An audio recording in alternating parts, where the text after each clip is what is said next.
මාර ලස්සනයි නේද? සරෙන් ධම්ම මිනිස්සු ඉතින් දැන් දක්වා දිනු වෙච්ච විදිය තමයි පැලියොලිතික්. මේක අර ශිෂ්ටාචාර නේද මෙතන කියන්නේ අර මේ පැලියොලිතික් තව නියෝලිතික් කියලා හැම තියෙනව නේද? කියන්නේ යාළගේ මේ බෝන්ස් එහෙම අහලා තියෙනවා මම ඒ ගැන ටිකක්. ඒ කාට අදාළ ගල් වගේ නේද? ආශාන නේද? මෙතන තියෙන යාළුවනේ අවුරුදු 5000කට විතර කලින් ග්වාන්ජු සහ ජොල්ලන් නම්දෝ කියන ප්‍රදේශවල හිටපු මිනිස්සු නිර්මාණය කරපු සහ භාවිතා කරන දේවල්.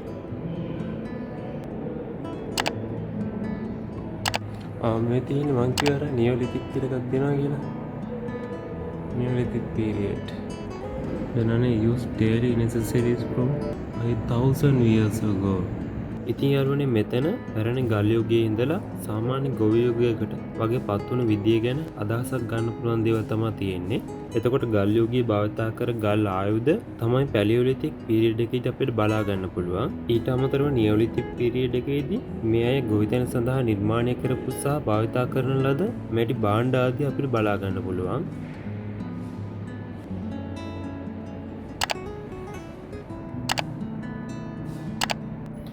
මෙතන නම් තියෙන අදහස ඊයේ ඉගෙනගෙන අද වගා කරලා හෙට සිහින දකිනවා වගේ අදහසක්.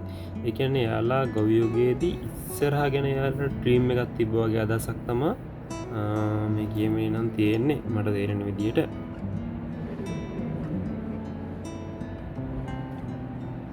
මේ දුනු ඊතලනේ මෙතන යාළුවනේ දුනු ඊතල ඉවීම සහ ගබඩා කිරීම සඳහා යොදාගත් මැටි භාජන ආදිය ඔයාලට බලා ගන්න පුළුවන්. සරලවම කිව්වොත් ගොවි යුගයේ කියලා තමයි කියන්න වෙන්නේ.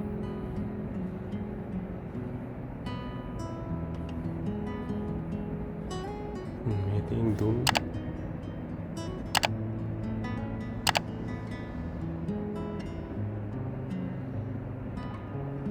එතකොට මේ ගොවි යුගයේ ඒ කියන්නේ නියෝලිතික් පීරියඩ් එකේදී මේ විශේෂයෙන් ඇඳුම්, එතකොට දුනු ඊතල, එතකොට මාළු වැල්ලීම සඳහා භාවිත කරන කොක්කු වගේ, එතකොට පොලිෂ් කරන ලද ගල් ආයුධ, අර ඇටකටු බෝන්ස් වගේ දේවල් පොලිෂ් කරලා ඊට පස්සේ මෙයාලා පොටරි, ඒ කියන්නේ මැටි කර්මාන්තය, මැටි භාජන ආදී නිර්මාණය කරලා තියෙනවා. ඒ වගේම ඒ මැටි භාජන ඉවීම සහ දේවල් ගබඩා කිරීම සඳහා වැනි දෑවලටත් භාවිත කරලා තියෙනවා.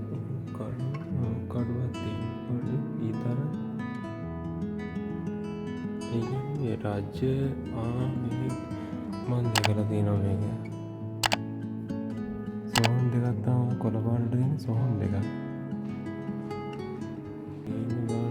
ඉතින් රාජ්‍ය ඇඳුමක් නේද? මෙතන නම් සොහොන් දෙකක් තියෙනවා. ඒ වගේම රජ කෙනෙකුගේ ඔටුන්නක් සහ ඇඳුම් තියෙනවා. කඩු ඒ වගේ ආයුධ තියෙනවා. එතකොට අපිට කම්මල් භාවිතය ආශ්‍රිත නිෂ්පාදන ගැන අදහසක් ගන්න පුළුවන් නේද? මෙතන යාළුවනේ මේ යුගයට අදාළව ඒ අය ජීවත් වූ ආකාරය ගැන හැඳින්වීමක් කරනවා. අපට අද බැලුවාම මේක නිකන් විකාරයක් වගේ පේනවා. ඒ නිසා ගොඩක් තැන්වල මේ වගේ ප්‍රොජෙක්ටර් දාලා එයාලා ඒ අපි දැකපු දේවල් ගැන ඒවට අදාළව විස්තරාත්මක වීඩියෝ එකක් අපට පෙන්නනවා. මම ඔයාලට කලින් වීඩියෝ එකේ මේ කෞතුකාර වීඩියෝ එකේම part 1 එකේදීත් මේ වගේ වීඩියෝ එකක් අවසානට දාලා තිනවා. ඒකෙදිත් අපි කලින් දැකපු දේවල් විස්තර කරලා තමයි මේ වීඩියෝ එකේ තියෙන්නේ.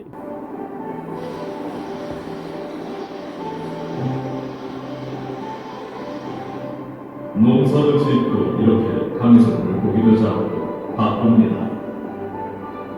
아, 그렇군요.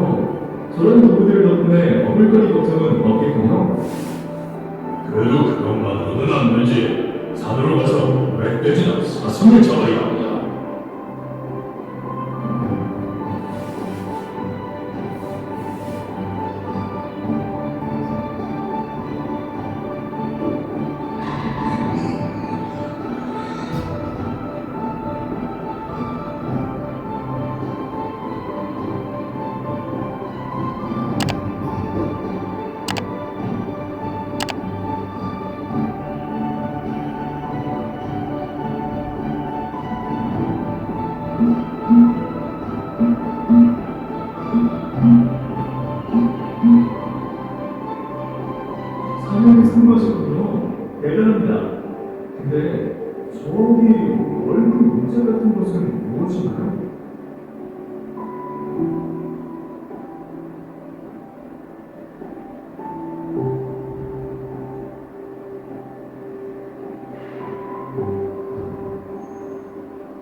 갑자기 죽어버려서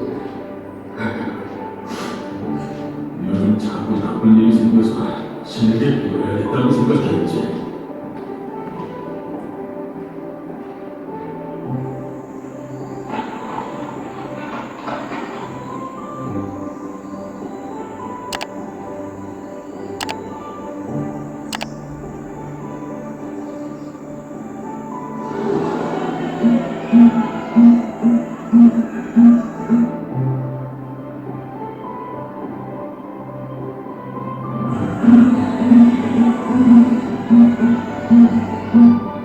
수선동마을에 여러 일들이 있었군요.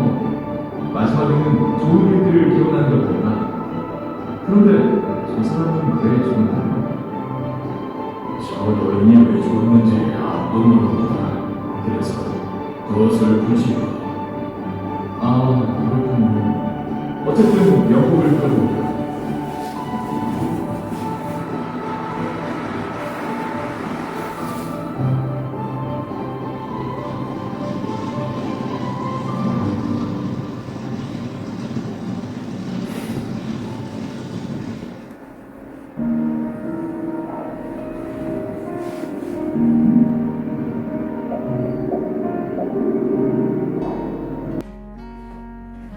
දැන් ඉන්නේ හිස්ටරි ඇන්ඩ් කල්චර් ගැලරි එකේ යාළුවනේ. මෙතන යාළුවනේ සෙල්ලිපි සහ ගල් අක්ෂර ඒ වගේම තුන් රාජධානීන්ගේ එකතුව ඒ පිළිබඳ විස්තර ඇතුළත් සහ බෞද්ධ ආගම පිළිබඳ පිළිම සහ විහාරස්ථාන වලින් ගෙනාපු පුරාණ භාණ්ඩ ආදිය මෙතන දැක ගන්න පුළුවන්.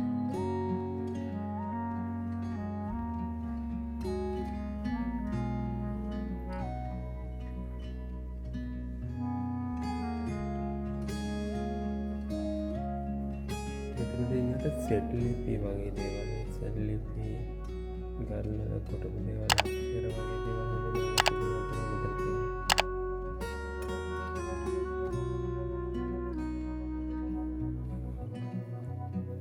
කෞතුකාරයක් නමති අවතෙන් කියන්න ඔන්නෑන කෞතුකාරක තියෙන දේවල් දන්න. ඉතින් යාලුවනේ වීඩියෝ කියන අතරමැද ඔයාලට මතක් කරන්න channel එක subscribe කරලා නැත්නම් දැම්ම channel එක subscribe කරන්න, like එකක් දාන්න, ඔයාලගේ වටිනා අදහසක් comment එකක් විදියට දාගෙන යන්න. ඒ වගේම වීඩියෝ එක තවත් කෙනෙක්ට බලන්න share කරන්නත් අමතක කරන්න එපා. දිගටම channel එකත් එක්ක එකතු වෙලා ඉන්න. තවත් ලස්සන වීඩියෝ ඔයාලට ඉස්සරහට බලන්න පුළුවන්. පන්සල් වල තියෙන මොකද මේ අපි කියන්නේ කන්ටාරේ වගේ එකක් තමා මම හිතන්නේ බුද්දිස් ගොංග් කියලා තමයි ගහලා තියෙන්නේ. බලන්න පටවසනේ better life.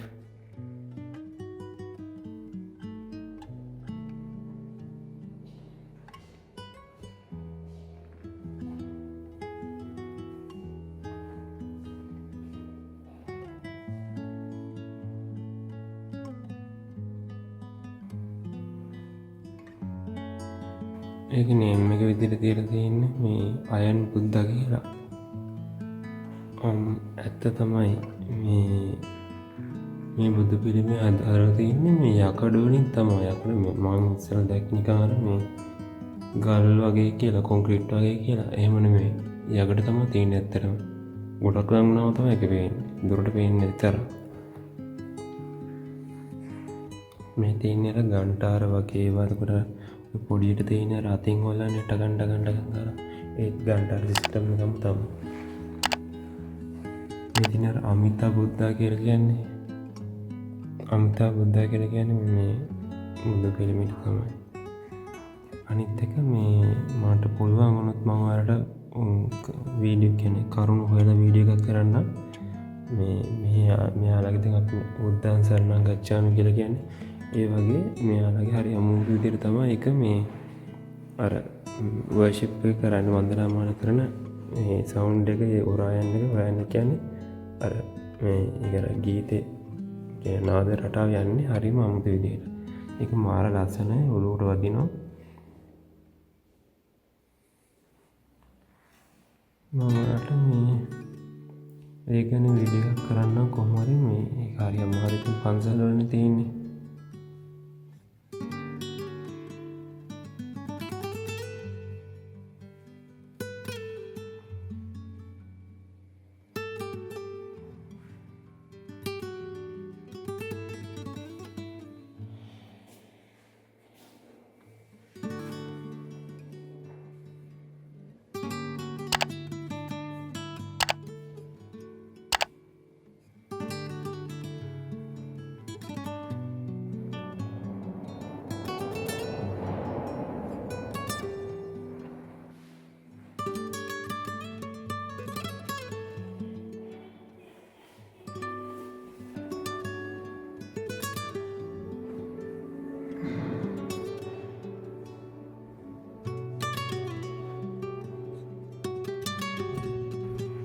감사합니다.